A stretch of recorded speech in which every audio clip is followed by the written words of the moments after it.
क्या आप भी उन लोगों में से हैं जो सिर्फ सोचते ही रहते हैं लेकिन कभी कुछ कर नहीं पाते? क्या आप भी हर दिन ये प्लान बनाते हैं कि कल से काम शुरू करूंगा, लेकिन वो कल कभी आता ही नहीं? और सबसे बड़ा सवाल, क्या आप भी अपनी ओवरथिंकिंग की वजह से अपनी जिंदगी की सबसे बड़ी अपॉर्चुनिटीज खो रहे हैं? अगर हां, तो आपको ये वीडियो आखिर तक देखना चाहिए, क्योंकि आज मैं आपको बताने वाला हूं एक ऐसी बुक के बारे में जो आपकी लाइफ बदल सकती है। एक ऐसी बुक जो आपको सोचने से निकालकर एक्शन लेने की पावर देगी। मैं बात कर रहा हूं पीटर हॉलिंस की book think less do more की। सोचिए, अगर आप अपने ओवरथिंकिंग को काबू में कर पाएं और हर दिन एक्शन लेना शुरू कर दें, तो क्या होगा? क्या आप अपने ड्रीम्स को सच होते हुए नहीं देखना चाहेंगे? ये बुक सिर्फ आपको मोटिवेट नहीं करती, बल्कि आपको ऐसे प्रैक्टिकल स्ट्रेटेजीज देती है जो आपकी जिंदगी को पूरी तरह से ट्रांसफॉर्म कर सकती है। और आपको बता दूं, अगर आप इसे इग्नोर कर रहे हैं तो आप शायद अपनी लाइफ की सबसे बड़ी मिस्टेक कर रहे हैं। पीटर हॉलिंस, जो एक बेस्ट सेलिंग ऑथर और बिहेवियरल साइकोलॉजी के एक्सपर्ट हैं, उन्होंने इस बुक में बताया है कि कैसे आप अपने माइंड को ट्रेंड कर सकते हैं ताकि आप सिर्फ सोचने में समय बर्बाद न करें बल्कि एक्शन लेना स्टार्ट कर दें। ये बुक आपको बताएगी कि कैसे आप छोटे छोटे स्टेप्स लेकर बड़े बड़े रिजल्ट्स हासिल कर सकते हैं। लेकिन उससे पहले, अगर आप पहली बार द ग्रेट राठौर चैनल पर आए हैं तो जल्दी से चैनल को सब्सक्राइब कर लें ताकि ऐसी लाइफ चेंजिंग समरीज आपको सबसे पहले मिले। और कमेंट करके ये बताइए कि क्या आप भी ओवरथिंकिंग की प्रॉब्लम फेस कर रहे हैं और इस बुक की सबसे ज्यादा जरूरत क्यों है। जरा सोचिए, आपने अपने दिमाग में एक आइडिया प्लान किया, कुछ ऐसा जिसे करने का ख्याल आपको एक्साइटेड कर देता है, लेकिन फिर जैसे ही आप उसे करना शुरू करने का सोचते हैं, आपका दिमाग परफेक्शन की मांग करने लगता है। हर चीज एकदम सही होनी चाहिए। और यहीं पर सबसे बड़ा प्रॉब्लम शुरू होता है। आप सिर्फ सोचते रह जाते हैं लेकिन कुछ कर नहीं पाते, क्योंकि परफेक्शन की चाहत ने आपके दिमाग में डर और झिझक पैदा कर दी है। यही वजह है कि पीटर हॉलिंस अपनी किताब में सबसे पहले इस बात पर जोर देते हैं कि अगर आपको वाकई में कुछ हासिल करना है तो सबसे पहले परफेक्शन की चाहत को छोड़ना होगा। जब हम कोई नया काम शुरू करते हैं तो हम अक्सर ये उम्मीद करते हैं कि वो पहली ही बार में एकदम परफेक्ट हो, चाहे वो एक नया प्रोजेक्ट हो, कोई नया स्किल सीखना हो या फिर अपनी जिंदगी में कोई बड़ा बदलाव लाना हो। अगर वो काम हमारी उम्मीदों के हिसाब से नहीं होता तो हम खुद को फेलियर मान लेते हैं और यही सोच धीरे धीरे हमें ओवरथिंकिंग में धकेल देती है। हम इस कदर सोचने में फंस जाते हैं कि एक्शन लेना लगभग नामुमकिन सा लगने लगता है। पीटर हॉलिंस का कहना है कि अगर आप इस जाल से बाहर निकलना चाहते हैं तो आपको अपने स्टैंडर्ड्स को कम करना होगा। जी हाँ, ये सुनने में अजीब लग सकता है, लेकिन ये सच है। इसका मतलब ये नहीं कि आप अपने काम में कमी रखें या फिर उसे बिना मेहनत के पूरा कर लें, बल्कि इसका मतलब ये है कि आप खुद को परफेक्ट होने के प्रेशर से आजाद कर दें। जब आप अपने स्टैंडर्ड्स को कम करते हैं तो आप छोटे छोटे स्टेप्स लेने के लिए तैयार हो जाते हैं। और सबसे बड़ी बात, आप फेल होने से नहीं डरते, क्योंकि आप जानते हैं कि ये बस एक शुरुआत है, एक प्रैक्टिस है। हर गलती आपको और बेहतर बनाती है। यही माइंडसेट आपको एक्शन लेने के लिए प्रेरित करता है। पीटर हॉलिंस इसे और भी अच्छे से समझाने के लिए एक बेहद कारगर तरीका बताते हैं। स्टार्ट अगली, यानी बदसूरत शुरुआत करो। इसका मतलब यह है कि जब आप कोई नया काम शुरू करें तो ये उम्मीद न रखें कि वो पहली ही कोशिश में परफेक्ट हो, बल्कि इसे शुरुआत करने के लिए हिम्मत करें, चाहे वो शुरुआत कितनी भी खराब क्यों ना हो। जब आप खुद को इजाजत देते हैं कि शुरुआत चाहे जैसी भी हो, आप उसे सुधार सकते हैं, तो आपका दिमाग फ्री हो जाता है और आप ओवरथिंकिंग से बच जाते हैं। एक और महत्वपूर्ण बात जो इस चैप्टर में बताई गई है वो ये कि जब आप अपने स्टैंडर्ड्स को कम कर लेते हैं तो आप आसानी से प्रोग्रेस ओवर परफेक्शन की पावर को समझ पाते हैं। यानी कि परफेक्शन के पीछे भागने की बजाय आप हर दिन थोड़ा थोड़ा प्रोग्रेस करने पर फोकस करते हैं। ये तरीका न सिर्फ आपकी प्रोडक्टिविटी को बढ़ाता है बल्कि आपको लगातार मोटिवेट भी रखता है। पीटर हॉलिंस बताते हैं कि जब आप खुद से ये कह देते हैं कि it's okay to be imperfect, तो आपके अंदर की झिझक खत्म होने लगती है। आपका दिमाग एक्शन लेने के लिए तैयार हो जाता है और आप धीरे धीरे अपनी ओवरथिंकिंग की समस्या को हराने लगते हैं। दरअसल ये एक माइंडसेट शिफ्ट है जो आपको परफेक्शन के बोझ से मुक्त कर देता है। इसलिए अगली बार जब आप कोई नया काम शुरू करें तो परफेक्शन की चाहत को एक तरफ रख दें, छोटे छोटे स्टेप्स लें और उन्हें धीरे धीरे सुधारते रहें। याद रखें, एक्शन लेना हमेशा परफेक्शन से ज्यादा महत्वपूर्ण होता है। और यही असली जादू है, अपने स्टैंडर्ड्स को कम करने का जादू। अगर आप इस सोच को अपनी लाइफ में अपनाते हैं तो आप देखेंगे कि आपकी ओवरथिंकिंग धीरे धीरे खत्म हो रही है और आप अपने गोल्स को पाने की ओर लगातार आगे बढ़ रहे हैं। हम में से ज्यादातर लोग मानते हैं कि पहले हमें मोटिवेशन चाहिए, तभी हम कोई काम कर सकते हैं। जैसे कि कोई अंदर से जोरदार इच्छा या जोश उठे और हमें हमारे गोल की तरफ धकेल दे। लेकिन सच्चाई यह है कि अगर आप सिर्फ मोटिवेशन का इंतजार करेंगे तो आप हमेशा इंतजार ही करते रह जाएंगे। पीटर हॉलिंस बताते हैं कि मोटिवेशन की असली शुरुआत एक्शन से होती है, न कि सोचने से। यानी अगर आप एक्शन लेना शुरू कर देते हैं, भले ही वो एक छोटा कदम ही क्यों ना हो, तो वही एक्शन धीरे धीरे आपको मोटिवेट करने लगता है। जब आप किसी टास्क को करने के लिए एक्शन लेते हैं तो आपका दिमाग उस टास्क में इंगेज हो जाता है। ये इंगेजमेंट खुद ब खुद आपके दिमाग को मोटिवेशनल सिग्नल्स भेजता है, जिससे आपकी एनर्जी और ड्राइव बढ़ने लगती है। एक तरह से ये एक साइकिल की तरह काम करता है। एक्शन लेने से आपको मोटिवेशन मिलता है और मोटिवेशन मिलने से आप और ज्यादा एक्शन लेना चाहते हैं। इसे समझने के लिए एक साधारण उदाहरण लेते हैं। मान लीजिए आपको एक किताब लिखनी है, लेकिन आप हमेशा ये सोचते रहते हैं कि पहले आपको लिखने की मोटिवेशन चाहिए। दिन गुजरते जाते हैं और आप इंतजार ही करते रहते हैं कि कोई चमत्कारी मोटिवेशन आए और आपको लिखने पर मजबूर कर दे, लेकिन ऐसा कभी नहीं होता। अब इसके उलट सोचिए, अगर आप बस अपने कंप्यूटर के सामने बैठ जाएं और टाइप करना शुरू कर दें, भले ही वो सिर्फ एक पैराग्राफ क्यों ना हो, आप देखेंगे कि धीरे धीरे आपके दिमाग में और भी आइडियाज आने लगते हैं। ये आइडियाज ही आपको और लिखने के लिए प्रेरित करते हैं और फिर जैसे जैसे आप लिखते जाते हैं, आपकी ड्राइव और मोटिवेशन भी बढ़ती जाती है। पीटर हॉलिंस का यह कहना है कि एक्शन ही असली में मोटिवेशन को पैदा करता है और ये सिर्फ क्रिएटिव वर्क के लिए नहीं, बल्कि लाइफ के हर एरिया में लागू होता है, चाहे वो फिटनेस हो, करियर हो या फिर कोई और पर्सनल गोल। जब आप एक्शन लेने की शुरुआत करते हैं तो आपका दिमाग खुद को उसी काम में ढालने लगता है। यहाँ एक और महत्वपूर्ण चीज ये है कि एक्शन लेना हमेशा बड़े और परफेक्ट स्टेप्स लेने जैसा नहीं होता, बल्कि छोटे छोटे स्टेप्स लेना भी उतना ही असरदार होता है। पीटर हॉलिंस इस बात पर जोर देते हैं कि माइक्रो एक्शंस यानी छोटे और साधारण स्टेप्स भी बहुत पावरफुल होते हैं। उदाहरण के लिए, अगर आप फिटनेस गोल को अचीव करना चाहते हैं तो आपको पहले दिन ही 1 घंटे की एक्सरसाइज करने की जरूरत नहीं है। आप बस 5 मिनट की वॉक से शुरुआत कर सकते हैं और यही छोटी छोटी कोशिशें धीरे धीरे आपकी मोटिवेशन और ड्राइव को मजबूत बनाती हैं। असल में जब आप एक्शन लेते हैं तो आपका दिमाग उसे एक उपलब्धि की तरह मानता है और ये उपलब्धि आपको और ज्यादा करने के लिए मोटिवेट करती है।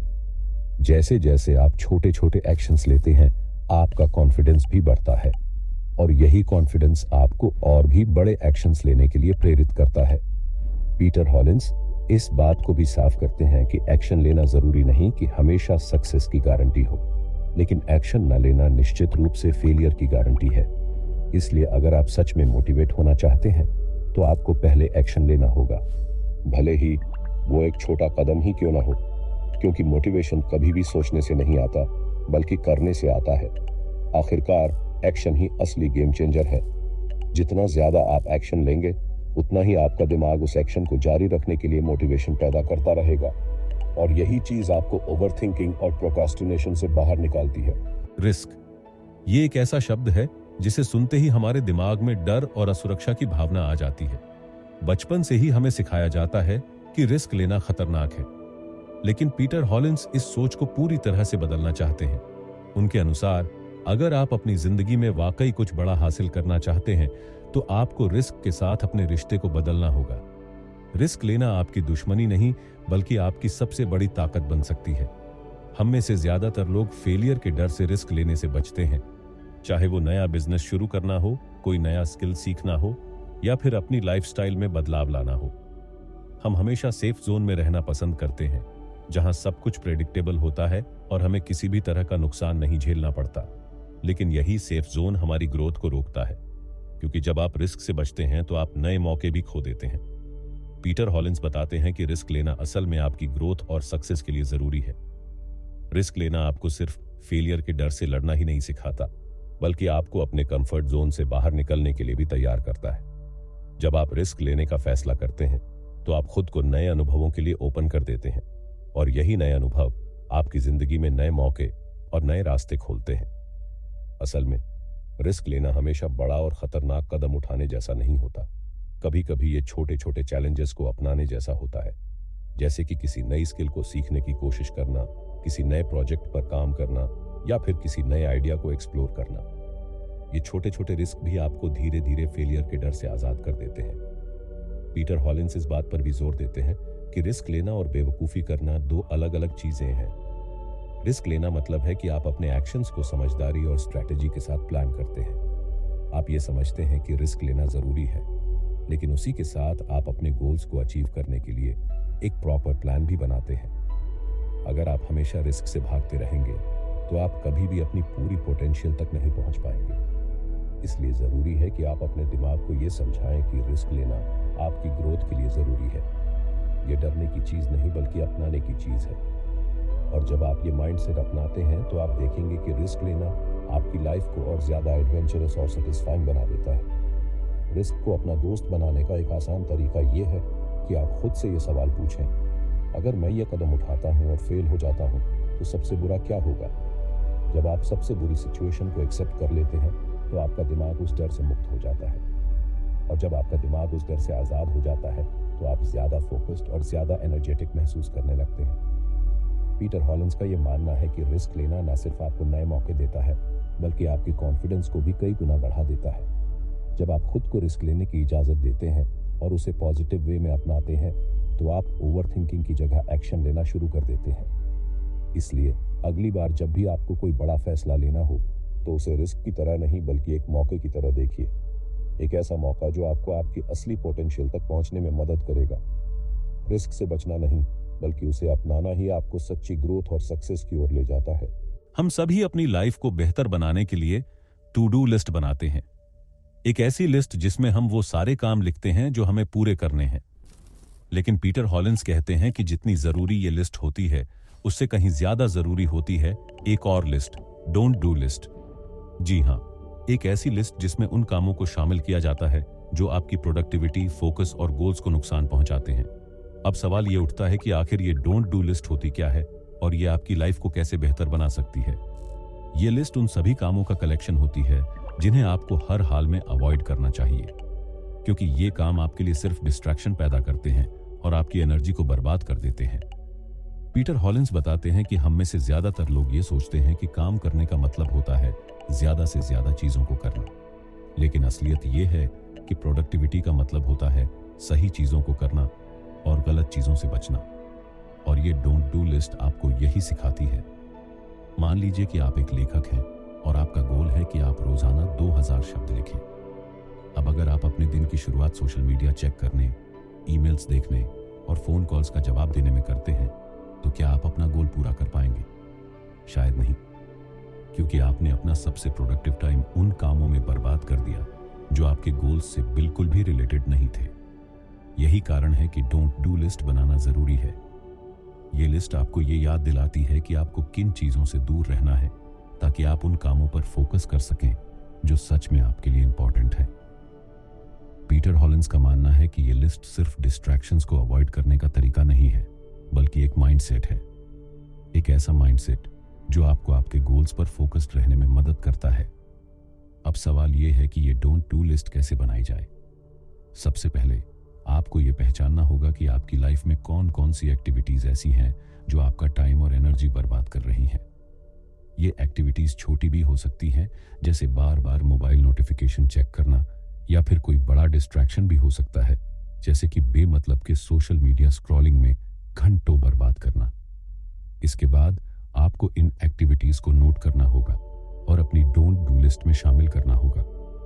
फिर सबसे इंपॉर्टेंट स्टेप आता है इस लिस्ट को रोजाना रिव्यू करना और खुद को याद दिलाना कि आपको इन चीजों से बचना है, क्योंकि अगर आप जान जाते हैं कि आपको किन चीजों से बचना है तो आप ज्यादा आसानी से अपने गोल्स की तरफ बढ़ सकते हैं।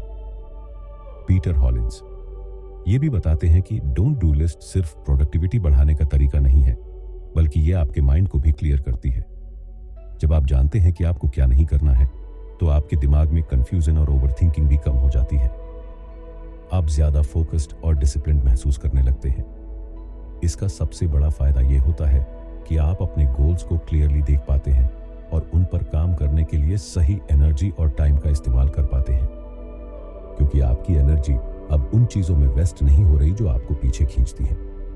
पीटर हॉलिंस का यह आइडिया बहुत पावरफुल है, क्योंकि यह हमें सिखाता है कि हम सिर्फ ये सोचने में वक्त बर्बाद ना करें कि हमें क्या करना है, बल्कि ये भी जाने कि हमें क्या नहीं करना है। और जब आप ये समझ जाते हैं तो आप देखेंगे कि आपकी प्रोडक्टिविटी और सक्सेस का लेवल कई गुना बढ़ जाता है। हमारी जिंदगी में ढेर सारे गोल्स और टास्क्स होते हैं जिन्हें हम पूरा करना चाहते हैं, लेकिन अक्सर हम इस चक्कर में उलझ जाते हैं कि हमें क्या करना चाहिए और क्या नहीं। इसी कंफ्यूजन को दूर करने के लिए पीटर हॉलिंस ने बर्नर लिस्ट का कॉन्सेप्ट इंट्रोड्यूस किया। ये आइडिया बेहद सिंपल है, लेकिन इसका इम्पैक्ट आपकी प्रोडक्टिविटी पर जबरदस्त हो सकता है। बर्नर लिस्ट का मतलब है उन टास्क्स और गोल्स की एक अलग लिस्ट बनाना जिन्हें आपको अभी नहीं बल्कि बाद में करना चाहिए। ये वो चीजें होती हैं जो आपके लिए इंपॉर्टेंट तो हैं, लेकिन फिलहाल उन्हें पूरा करना आपकी टॉप प्रायोरिटी नहीं है।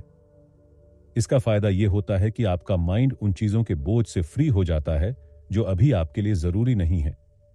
आप बिना किसी गिल्ट या डिस्ट्रैक्शन के अपने इंपॉर्टेंट टास्क्स पर फोकस कर सकते हैं। पीटर हॉलिंस के अनुसार जब आप अपने सारे टास्क्स और गोल्स को एक साथ संभालने की कोशिश करते हैं तो आपका दिमाग कंफ्यूज और ओवरलोड हो जाता है। ये ओवरलोडिंग आपके फोकस और डिसिप्लिन को बुरी तरह प्रभावित कर सकती है। लेकिन जब आप बर्नर लिस्ट बनाते हैं तो आप अनकंफर्टेबल तरीके से खुद को ये मानने की इजाजत देते हैं कि हर चीज को एक ही वक्त में नहीं किया जा सकता। बर्नर लिस्ट आपको ये क्लैरिटी देती है कि कौन से टास्क्स को तुरंत अटेंड करना है और कौन से टास्क्स को थोड़ी देर के लिए होल्ड पर रखना है।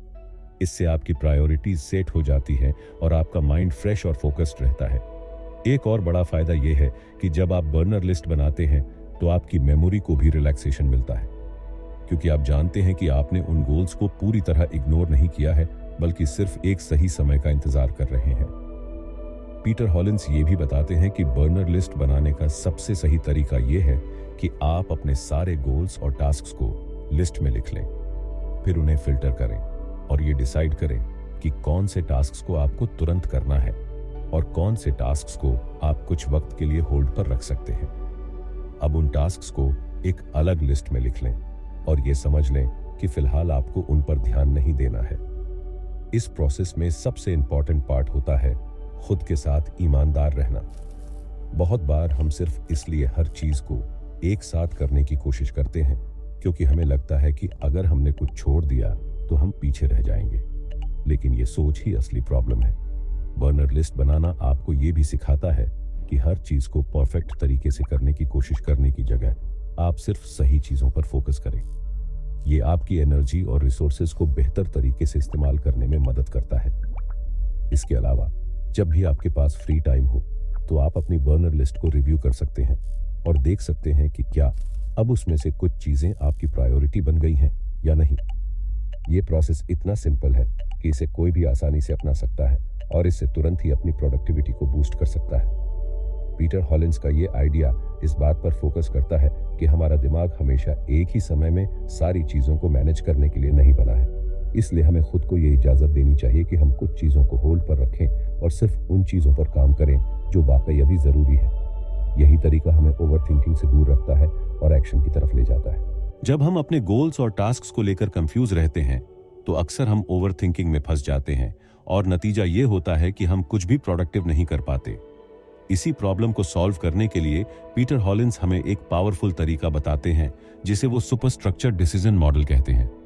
ये मॉडल आपको ये सिखाता है कि कैसे आप अपने टास्क्स और गोल्स को एक क्लियर स्ट्रक्चर में रख सकते हैं ताकि आप बिना सोचे समझे सही एक्शन ले सकें। सुपर स्ट्रक्चर डिसीजन मॉडल का आइडिया ये है कि आपको अपने सभी टास्क्स और गोल्स को एक स्ट्रक्चर्ड सिस्टम में रखना चाहिए। यानी आपको ये डिसाइड करना चाहिए कि कौन से टास्क्स आपकी टॉप प्रायोरिटी हैं, कौन से टास्क सेकेंडरी हैं और कौन से टास्क्स को फिलहाल इग्नोर किया जा सकता है। ये मॉडल आपको सिर्फ अपने टास्क्स की प्रायोरिटी डिसाइड करने में ही मदद नहीं करता, बल्कि ये भी बताता है कि आपको अपने माइंडसेट को कैसे स्ट्रक्चर करना चाहिए ताकि आप ज्यादा क्लियर और फोकस्ड महसूस कर सकें। पीटर हॉलिंस बताते हैं कि जब आप अपने सारे टास्क्स को एक ही लेवल पर रखते हैं तो आपका दिमाग कंफ्यूज हो जाता है और आप डिसाइड नहीं कर पाते कि किस पर पहले काम किया जाए। लेकिन जब आप एक स्ट्रक्चर बनाते हैं और अपने टास्क्स को उनकी इंपॉर्टेंस के हिसाब से अलग अलग लेवल पर रखते हैं तो आपका दिमाग ज्यादा आसानी से समझ पाता है कि कहां से शुरू करना है। मान लीजिए कि आपके पास 5 टास्क्स हैं जिन्हें आपको इस हफ्ते पूरा करना है। अब अगर आप इन्हें बस एक लिस्ट में लिखकर छोड़ देते हैं तो आपको बार बार ये सोचना पड़ेगा कि किसे पहले करना है और किसे बाद में। लेकिन अगर आप सुपर स्ट्रक्चर डिसीजन मॉडल का इस्तेमाल करते हैं तो आप इन टास्क्स को 3 कैटेगरीज में डिवाइड कर सकते हैं: हाई प्रायोरिटी, मीडियम प्रायोरिटी और लो प्रायोरिटी। हाई प्रायोरिटी में वो टास्क्स होंगे जो आपके लिए सबसे ज्यादा जरूरी हैं और जिन्हें तुरंत पूरा करना चाहिए। मीडियम प्रायोरिटी में वो टास्क्स होंगे जो इंपॉर्टेंट तो हैं लेकिन तुरंत करने की जरूरत नहीं है। और लो प्रायोरिटी में वो टास्क्स होंगे जो फ्यूचर के लिए हैं या जिन पर अभी काम करना ज्यादा जरूरी नहीं है। अब जब आपके पास ये क्लैरिटी है कि कौन से टास्क्स को सबसे पहले करना है तो आपका दिमाग ऑटोमेटिकली ओवरथिंकिंग से बच जाता है, क्योंकि अब आपको हर टास्क पर अलग से एनालिसिस करने की जरूरत नहीं है। आपको सिर्फ अपने हाई प्रायोरिटी टास्क्स पर फोकस करना है और उन्हें पूरा करना है। एक और फायदा यह है कि जब आप सुपर स्ट्रक्चर डिसीजन मॉडल का इस्तेमाल करते हैं तो आप ये भी समझ पाते हैं कि आपके हर टास्क का असल में कितना महत्व है। बहुत बार हम उन टास्क्स पर बहुत ज्यादा एनर्जी और टाइम बर्बाद कर देते हैं जो हमारी लाइफ में इतना बड़ा फर्क नहीं डालते। लेकिन जब आप अपने टास्क को प्रायोरिटाइज करते हैं तो आप सिर्फ उन चीजों पर काम करते हैं जो वाकई में आपकी लाइफ को आगे बढ़ाने में मदद कर सकती है। पीटर हॉलिंस का ये तरीका सिर्फ प्रोडक्टिविटी बढ़ाने का ही नहीं बल्कि आपकी लाइफ को एक सिंपल और स्ट्रक्चर्ड वे में मैनेज करने का भी तरीका है। ये आपके माइंड को रिलैक्स करता है और आपको अपने गोल्स के करीब ले जाने में मदद करता है।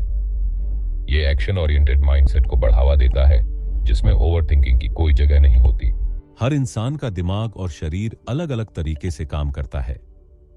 कुछ लोग सुबह के वक्त सबसे ज्यादा प्रोडक्टिव होते हैं जबकि कुछ लोग रात को अच्छे से काम कर पाते हैं। लेकिन सिर्फ ये जानना काफी नहीं है। पीटर हॉलिंस हमें बताते हैं कि हमारे शरीर में एक खास तरह का नेचुरल रिदम होता है जिसे अल्ट्रेडियन रिदम कहते हैं। ये रिदम हमारे एनर्जी और फोकस लेवल को गाइड करता है और अगर हम इसे पहचान लें और इसके हिसाब से काम करें तो हम अपनी प्रोडक्टिविटी को कई गुना बढ़ा सकते हैं। अल्ट्रेडियन रिदम्स छोटे छोटे साइकिल्स होते हैं जो हर 90 से 120 मिनट में रिपीट होते रहते हैं। यानी कि हमारा दिमाग और शरीर एक पीरियड के लिए हाई एनर्जी और फोकस परफॉर्म कर सकता है और फिर उसे रेस्ट की जरूरत होती है। ये पीरियड आमतौर पर 90 मिनट का होता है। इसके बाद हमें 15 से 20 मिनट का ब्रेक चाहिए होता है ताकि हमारा दिमाग और शरीर फिर से एनर्जी गेन कर सके। समस्या तब होती है जब हम इस नेचुरल रिदम को इग्नोर करके लगातार लंबे समय तक काम करने की कोशिश करते हैं। हम ये मान लेते हैं कि अगर हम बिना रुके काम करेंगे तो ज्यादा प्रोडक्टिव होंगे। लेकिन सच तो ये है कि अगर आप अपने अल्ट्रेडियन रिदम के खिलाफ जाकर काम करेंगे तो आपका फोकस और एनर्जी धीरे धीरे कम होता जाएगा और आपकी प्रोडक्टिविटी भी गिरती जाएगी। पीटर हॉलिंस इस चैप्टर में बताते हैं कि सबसे पहले आपको अपने अल्ट्रेडियन रिदम्स को पहचानने की जरूरत है। इसके लिए आप खुद पर ऑब्जर्व कर सकते हैं कि दिन के किस हिस्से में आप सबसे ज्यादा प्रोडक्टिव महसूस करते हैं और कब आपको थकान महसूस होने लगती है। क्या आप सुबह के वक्त सबसे ज्यादा एनर्जेटिक रहते हैं या फिर दोपहर के बाद आपके आइडियाज सबसे ज्यादा क्रिएटिव होते हैं? ये सब आपकी पर्सनलाइज्ड अल्ट्रेडियन रिदम्स का हिस्सा है। अब जब आप अपने अल्ट्रेडियन रिदम्स को पहचान लेते हैं तो अगला स्टेप होता है अपनी वर्क शेड्यूल को इनके हिसाब से प्लान करना। इसका मतलब ये नहीं है कि आप सिर्फ उन्हीं घंटों में काम करें जब आप एनर्जेटिक महसूस कर रहे हों, बल्कि आपको यह समझना है कि आपका हाई एनर्जी फेज कब होता है और उसे सबसे इंपॉर्टेंट और डिमांडिंग टास्क्स के लिए रिजर्व करना है। उदाहरण के लिए, अगर आपको लगता है कि आप सुबह के वक्त सबसे ज्यादा फोकस्ड रहते हैं तो आप अपने सबसे ज्यादा इंपॉर्टेंट टास्क्स जैसे कि डीप वर्क, प्लानिंग और क्रिएटिव थिंकिंग को उस समय के लिए रख सकते हैं। वहीं अगर आपको दोपहर में थोड़ी थकान महसूस होती है तो उस समय को ईमेल्स चेक करने या रूटीन वर्क्स के लिए यूज कर सकते हैं। एक और जरूरी चीज जो पीटर हॉलिंस बताते हैं वो ये है कि आपको अपने वर्क साइकिल्स के बीच में ब्रेक्स लेना भी जरूरी है। यानी अगर आप 90 मिनट तक पूरी तरह से फोकस्ड होकर काम कर रहे हैं तो उसके बाद 15 से 20 मिनट का ब्रेक लेना आपके दिमाग और शरीर के लिए बहुत जरूरी है। इस ब्रेक में आप कुछ रिलैक्सिंग एक्टिविटीज कर सकते हैं, जैसे वॉक करना, थोड़ा स्ट्रेचिंग करना या मेडिटेशन करना। अल्ट्रेडियन रिदम्स को पहचान कर और उनके हिसाब से काम करके आप अपनी प्रोडक्टिविटी को नेक्स्ट लेवल पर ले जा सकते हैं। ये तरीका सिर्फ ज्यादा काम करने का नहीं बल्कि स्मार्ट वर्क करने का तरीका है। ये आपको सिखाता है कि किस तरह से आप अपने नेचुरल रिदम के साथ मिलकर काम कर सकते हैं, ना कि उसके खिलाफ जाकर। अब तक हमने इस किताब थिंक लेस डू मोर से ये सीखा कि कैसे आप अपने स्टैंडर्ड्स को कम करके, रिस्क को अपनाकर, सही एक्शन लेकर और अपने पर्सनल रिदम्स को समझकर अपनी प्रोडक्टिविटी को नई ऊंचाइयों तक ले जा सकते हैं। इस बुक की सबसे बड़ी सीख ये है कि आपको परफेक्शन के चक्कर में फंसने की जरूरत नहीं है। आपको हर काम को पूरी प्लानिंग के बाद ही करना है, ये सोच आपको आगे बढ़ने से रोकती है। इंस्टेड आपको छोटे छोटे एक्शन लेना है, भले ही वो इम्परफेक्ट ही क्यों ना हो, क्योंकि असल में वही एक्शन मोटिवेशन और ग्रोथ की नींव बनता है। इस किताब में जो भी स्ट्रेटेजीज बताई गई है उनका फोकस सिर्फ एक ही बात पर है, ओवरथिंकिंग को खत्म करना और तुरंत एक्शन लेना। जब आप ये समझ जाते हैं कि रिस्क लेना, don't do list banana, burner list तैयार करना और अपने अल्ट्रेडियन रिदम्स के अनुसार काम करना कितना जरूरी है, तब आपकी प्रोडक्टिविटी और डिसिप्लिन में कमाल का बदलाव आता है। तो दोस्तों, क्या आप भी चाहते हैं कि आपकी प्रोडक्टिविटी आसमान छू ले? क्या आप भी इस जाल से बाहर निकलना चाहते हैं जिसमें सोचने में ही समय बर्बाद हो जाता है? तो अब समय है एक्शन लेने का। और अगर आपको ये वीडियो पसंद आया हो और आप चाहते हैं कि हम इसी तरह की और भी लाइफ चेंजिंग किताबों की समरी आपके लिए लाते रहें, तो हमारे चैनल द ग्रेट राठौर को सब्सक्राइब जरूर कर लें। और हाँ, कमेंट में ये जरूर बताएं कि आपकी सबसे बड़ी प्रोडक्टिविटी चैलेंज क्या है, क्योंकि हम आपकी मदद के लिए यहाँ हैं। अब समय है सोचने को छोड़ने का और एक्शन लेने का। मिलते हैं अगले वीडियो में एक और पावरफुल बुक के साथ। तब तक के लिए कीप ग्रोइंग, कीप गोइंग।